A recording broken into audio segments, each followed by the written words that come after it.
अस्सलाम वालेकुम once again एक और व्लॉग के साथ आपके सामने आए हैं। और इमरान भाई से हमने बात की तो पता चला कि इमरान भाई स्क्रिप्ट भी लिखते हैं और बहुत ही उम्दा लिखते हैं। जब इन्होंने मुझे कुछ स्क्रिप्ट सुनाए तो मैं हैरान रह गया और मैंने सोचा कि चलें आपके साथ इसको शेयर करते हैं। आइए इनसे पूछते हैं कि हम स्क्रिप्ट अगर लिखें तो किस तरह लिखें। अस्सलाम वालेकुम। वालेकुम सलाम। भाई मैं राइटर नहीं हूँ प्रोफेशनल, लेकिन मैं लिख लेता हूँ और कोशिश करता हूँ कि अच्छे से अच्छा लिखूँ। और काफ़ी ड्रामे मैंने लिखे भी हैं और डायरेक्ट भी किए हैं। उसको 4-5 ड्रामे मेरे यूट्यूब पे चले हैं जो मैंने एज ए डायरेक्टर काम किया है, ड्रामा बनाया। सही। तो सबसे पहले हम लिखते हैं मंजरनामा। तीन स्क्रिप्ट। आपकी बात को काट रहा हूँ, मुझे ये बताएं कि मिसाल के तौर पर मैं प्रोड्यूसर हूँ या डायरेक्टर हूँ, ये आई थिंक जो है वो करते हैं सारा कुछ। तो अगर वो बता रहे हैं कि यार मुझे आप एक कॉमेडी ड्रामा लिख के दें या एक आप मुझे थ्रिलर ड्रामा लिख के दें, तो उसने तो आपको एक बात बता दी कि यार ये हम ऑडियंस को दिखाना चाहते हैं, तो आप किस तरीके से इसको उनको आप इंटरटेन करेंगे और किस तरह स्क्रिप्ट लिखेंगे? भाई 1 लाइन होती है इसकी। 1 लाइन आप लिख के देंगे कि भाई मैं इस टॉपिक पे चाहता हूँ, तो 1 लाइन आप देंगे, उसी में से हम डायरेक्ट निकाल के उसके सीक्वेंस बना के उसका स्क्रिप्ट लिख देंगे सीन वाइज। सही है। हाँ, जैसे पहला सीन है ड्राइंग रूम का, तो उसमें लिखेंगे मंजरनामा, फिर लिखेंगे किरदार, फिर मुकालमे, फिर सफ़र नंबर, फिर दुरानिया, फिर मिनट, फिर स्क्रिप्ट सफ़ा मतलब सीन। ठीक है। हाँ, ये हो गया।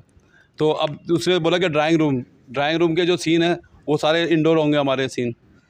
सही है। आपने यहाँ पे जो है ना इस एक पेज के तीन वो बनाने हैं। इससे यहाँ पर आएगा मंजरनामा, यहाँ आएगा किरदार, यहाँ आएगा मुकालमा और यहाँ पर आएंगे डायलॉग। तो इस तरह स्क्रिप्ट लिखते हैं। 1 लाइन आपके पास होगी, आप स्क्रिप्ट लिखते जाएंगे, कोई बहुत आसान है। तो अच्छा इमरान भाई, ये देखें अक्सर होता ही है कि हम कोई ड्रामा देख रहे हैं, ठीक है, ड्रामे में ऑडियंस का इंटरेस्ट बढ़ जाता है, ठीक है, और टीआरपी बढ़ना शुरू हो जाती है। जैसे बहुत से ड्रामे हैं पाकिस्तान के। अब तो आप एक नंद बहुत मशहूर ड्रामा था, आपने देखा था, तो बेरोज़ सब्ज़वारी के वो भी थे, उनके बेटे थे उसके अंदर, तो शहरोज़ सब्ज़वारी।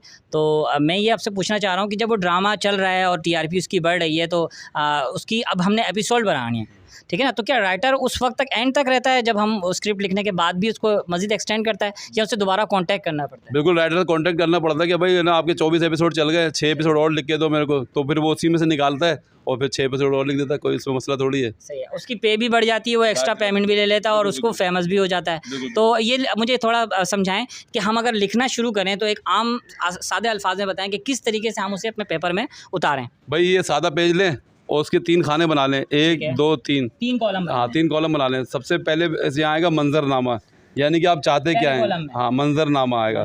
फिर आएगा किरदार, जैसे जावेद का किरदार है और करेक्टर कर रहा है इमरान, दूसरे में किरदार होगा। हाँ, किरदार। और फिर उसके बाद आएगा मुकालमे, तीसरे में मुकालमे हो गए, जो आपने जो डायरेक्ट बोलने हैं, जो जुमले हैं। हाँ, फिर सफ़र नंबर 1, यानी कि आपने जो सफ़र ख़त्म भी होगा ना, वो पेज 1 है तो पेज चेंज होते रहेंगे, ठीक है। फिर ड्रामे का दौरानिया आएगा। दौरानिया बहुत ज़रूरी है। 7 मिनट आपने लिखा है, हाँ, 7 मिनट होना चाहिए। तो वो ड्रामा कितने ड्यूरेशन का है ये हम लिखेंगे। अगर आपने 20 मिनट का ड्रामा बनाना है तो आप 7 मिनट के 3 वो बनाएंगे, 3 स्क्रिप्ट बनाएंगे, 7 आती है 21 मिनट के, इस तरह बन जाएगा। सही है। आप बोल रहे हैं और क्या चाहते हैं? ठीक है। अब जैसे हमने अब मिसाल के तौर पे ये पूरा एक एपिसोड बना लिया, तो उसके हिसाब से यानी एपिसोड के हिसाब से स्क्रिप्ट होगी या डायरेक्ट ये लिखेंगे फिर बाद में हम उसे सॉर्ट आउट करेंगे? यानी ड्यूरेशन तो हम बाद में चेंज कर सकते हैं ना? ड्यूरेशन तो बढ़ सकती है आगे। और आपको जो ना पूरा एनवायरनमेंट लिखना होगा। बस ऐसा नहीं है कि बस आया उठाया चल दिया। बस एक बच्चा जो है ट्यूशन पढ़ने जा रहा है और उसको दिखा दी कि वो ट्यूशन पढ़ने जा रहा है, लेकिन उसका पूरा एनवायरनमेंट लिखना पड़ेगा कि वो बच्चा कहाँ जा रहा है, कोचिंग सेंटर में पढ़ रहा है या स्कूल में पढ़ रहा है, क्लास में पढ़ रहा है, मिस के पास जा रहा है। अगर मिस में जा रहा है तो पूरा एनवायरनमेंट लिखेंगे, मिस एक तख्त पे बैठी हुई है, नीचे बच्चे जो है पढ़ रहे हैं, उन बच्चे उनके पास कापियाँ किताबें होनी चाहिए, पूरी प्रॉप्स होती है उसकी ना।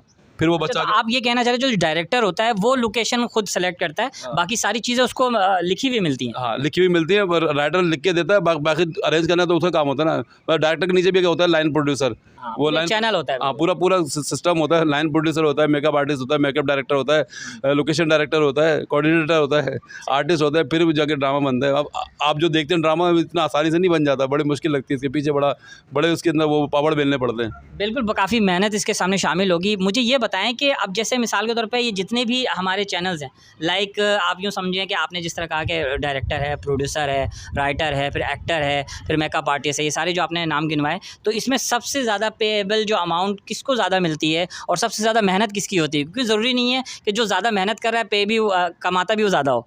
तो इसमें मैं आपसे ये जानना चाह रहा हूँ कि जो स्क्रिप्ट लिखने वाला है वो कितना इसमें जो है अर्न कर लेता है? स्क्रिप्ट वालों को इतना नहीं मिलता, लेकिन डायरेक्टर को बहुत ज़्यादा पैसे मिलते हैं, क्योंकि डायरेक्टर की सारी थीम निकालते हैं ना। जैसे बड़े बड़े डायरेक्टर हैं, कासिम पाशा साहब हैं, कासिम जलाली साहब हैं, बहुत बड़े डायरेक्टर हैं। एक ड्रामा आया था कासिम जलाली का, कॉमेडी, शायद आपको याद हो। सही। कासिम जलाली का कोई ड्रामा याद है आपको? मुझे याद नहीं आ रहा, लेकिन आप बताएं। कासिम जलाली का एक ड्रामा आया था, उसमें कॉमेडी की थी उन्होंने। वो जो ना खुद ना बाप बने थे, वो मलक उनका उनके बेटे होते हैं। सही तो कासिम जलाल ने खुद भी परफॉर्म किया और वो डायरेक्टर भी बहुत अच्छे हैं। सही। हाँ, तो इमरान भाई ये बताएं कि अब तक आपने कौन कौन से प्रोजेक्ट किए हैं उसके बारे में थोड़ा हमें बताएं। मैंने तो बताया बहुत सारे ड्रामे किए हैं। मैंने शोकेस प्रोडक्शन का मैंने किया था, धमसा ड्रामा किया था, और वजाद रऊफ उसके डायरेक्टर थे जिन्होंने फ़िल्म की है कराची से लाहौर से आगे, और काफ़ी 3 फिल्में की हैं वजाद रऊफ ने। और वजाद रऊफ हर साल मतलब एक फ़िल्म भी करते हैं और ड्रामे भी करते हैं। शोकेस प्रोडक्शन का ड्रामा था धमसा, 19 एपिसोड थे उसके, 22 एपिसोड या 26 एपिसोड पर ख़त्म हुआ था। तो फाइनली बस अब जाते वक्त कुछ अहम मौजू पे बात कर लेते हैं जो हमारा मेन ये टॉपिक था और वीलॉग था कि तो ये आप पेज दिखाएं स्क्रीन पे और उन्हें बताएं कि ये 3 कॉलम्स हैं, कि समझाएं ज़रा आप अपने तरीके से। यहाँ मंजरनामा आ गया, यहाँ किरदार आ गया, यहाँ मुकालमा आ गया। अच्छा, ये स्क्रिप्ट जो है ना, आपने ऐसा लिखना है कि किसी का चोरी किया हुआ ना हो आपका स्क्रिप्ट, बिल्कुल, वरना यूट्यूब तो फेल कर देगा। बिल्कुल जेन्युइन होना बिल्कुल चाहिए। जेन्युइन होना चाहिए, मतलब नई इन्वायरमेंट पे हो, नई चीज़ हो, नई थीम हो, नई लोकेशन हो, नए कस्टमर हो, नए आर्टिस्ट हो, जो भी आप मतलब परफॉर्म कर रहे हैं वो नए होने चाहिए मतलब, और डायलेक्ट जो है ना नए होने चाहिए। ये नहीं कि आपने किसी की चोरी की है वो उठा ली हो। सही है। ठीक है, thank you so much Imran भाई। और अब हम ये है कि आपको जैसे भी ये हमारी व्लॉग्स लगा हो, आप इस पे कमेंट्स में हमें रिप्लाई करें और बता दें कि आपको ये क्या चीज़ें समझ में नहीं आई है। इमरान भाई ने कहा है कि देखें अगर कोई बात आपको समझ में नहीं आई तो इंशाल्लाह नेक्स्ट हम जब व्लॉग्स बनाएंगे तो उसके अंदर हम ये चीज़ें मेंशन करेंगे कि इस तरीके से हम बेहतर से बेहतर जो है ना स्क्रिप्ट आपको समझा सकते हैं, ताकि नए नए स्क्रिप्ट लिखने वाले हमारे सामने आएँ। तो इंशाल्लाह हमें इजाज़त दें, फिर इंशाल्लाह दूसरे वीडियो के साथ आपके सामने आएँगे। इमरान भाई का थैंक यू सो मच, हम उनका शुक्रिया अदा करते हैं कि उन्होंने हमें काफ़ी बातें समझाई, और इंशाल्लाह अपकमिंग वीडियो के सामने आपके पास आएंगे। Thank you so much. अस्सलाम वालेकुम। वालेकुम सलाम, अस्सलाम वालेकुम।